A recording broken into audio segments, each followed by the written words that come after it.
Howdy, my name is Nonat, and today I'm making a video answering your questions about Pathfinder 2nd Edition. Roll the anime intro!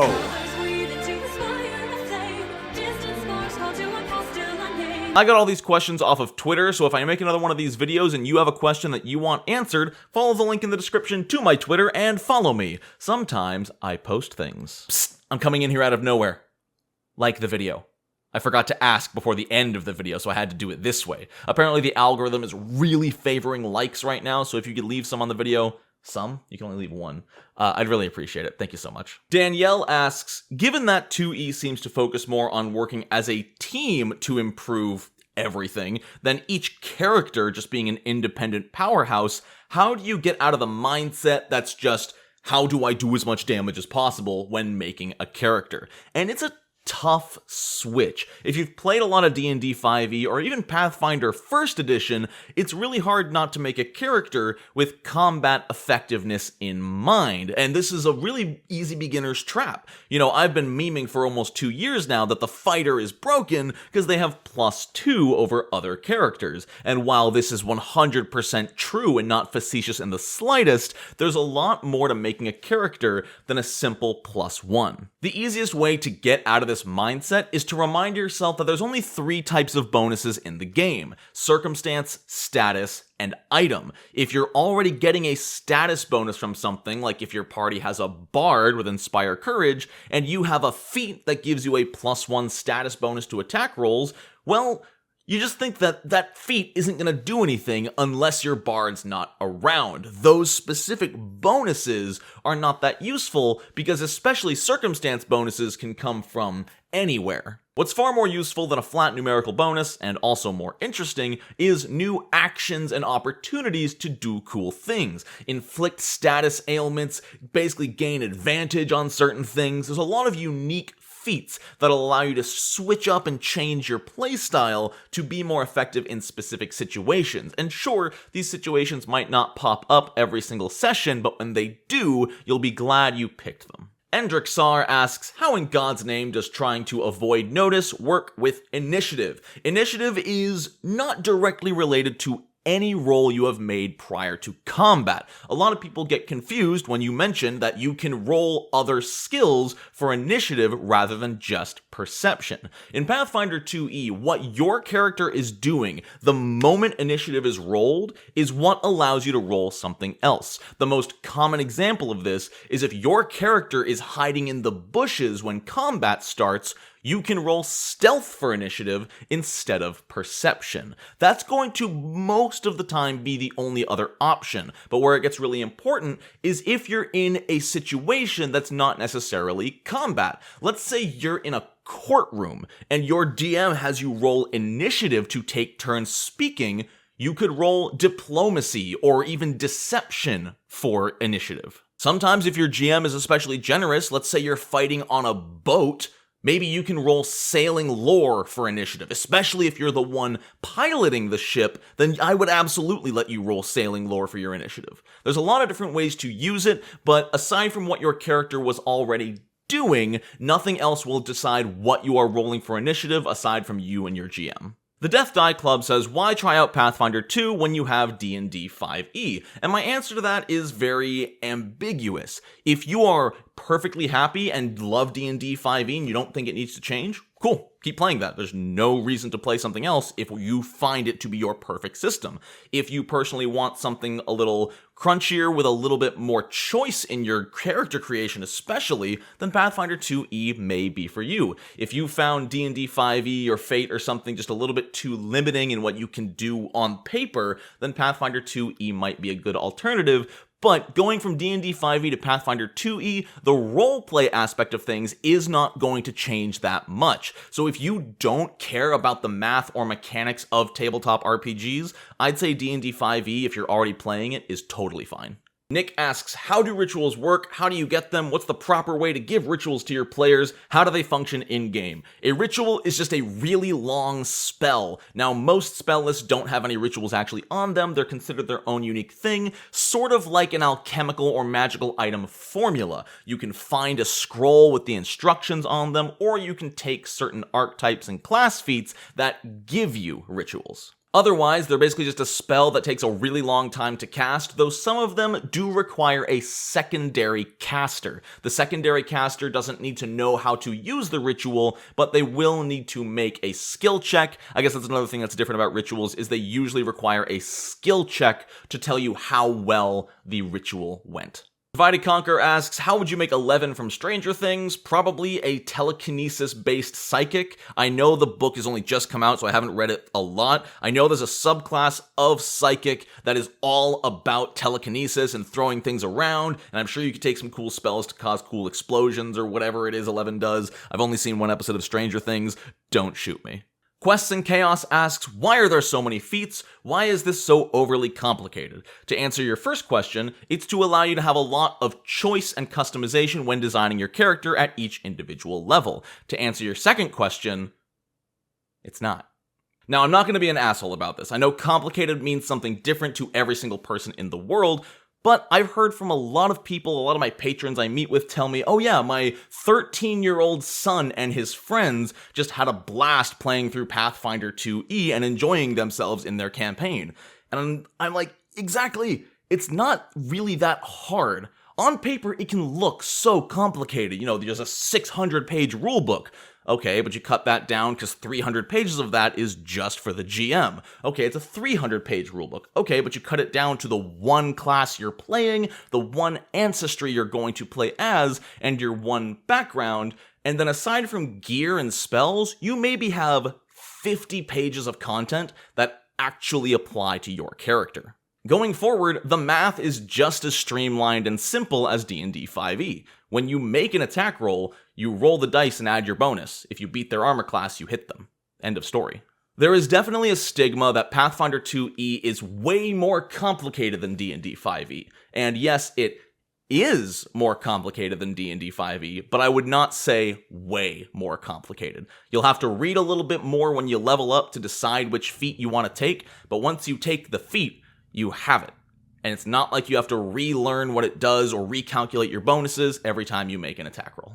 Jason Jolin asks, what is the key to creating balanced homebrew feats for any particular class level? My easy answer to this is compare it to things that already exist. If you're adding a feat that does damage, try to find a feat for another class that also does damage and keep it within that range. You can go a little higher and a little lower, but try not to stray. Another example is to look at spells of that level. If you're trying to make a level 7 magic item, well, a level 7 spellcaster can cast up to 4th level spells, so maybe look at a 4th level spell, consider if your feat is once per day. If it is, go for about the power of a spell. If it's as many times as they want, probably about half that, if not even lower.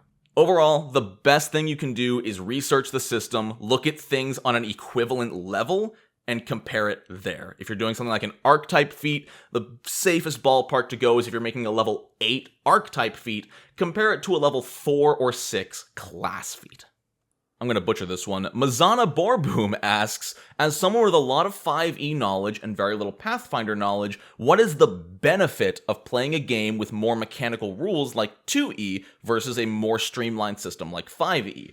And it 100%, 95% comes down to personal preference. A lot of people like that Pathfinder 2e has rules for almost everything, whereas some people like that Pathfinder D&D 5e leaves it more open-ended. There's a lot more room and rules for things in D&D that the GM needs to sort of make up on the fly, and a lot of people love that. But a lot of people also like having the rule at their beck and call. You know, if they don't know how something works, oh, how does this ship work? How much health does it have? How much does it move? Does it have an attack roll? How much damage do I take if I run someone over? Those are all rules in Pathfinder 2e that most people in 5e would have to make up on the spot. Now, the other 5% of that 100% that I do think is a direct benefit is inspiration.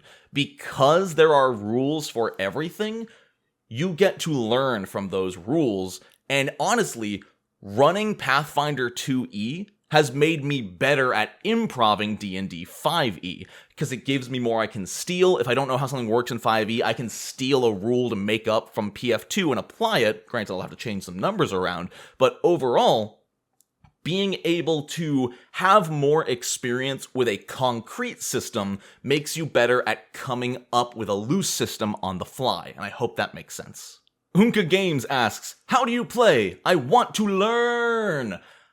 There's a lot of good resources out there. The first one is Archives of Nethys, which has all of the rules entirely for free. I have guides to some of the more simpler things as well as to the classes themselves. I'll try to remember to put a playlist in the corner to my beginner's guide. And then the Rules Lawyer and How It's Played are two of the best informational resources for PF2 out there right now. I'll try to remember to leave links to their channels in the description, so go check them out if you want to learn how to play. And of course, the best way to learn is just to play. Get your friends in a group, play it, get some rules wrong, learn for next time, and have a blast.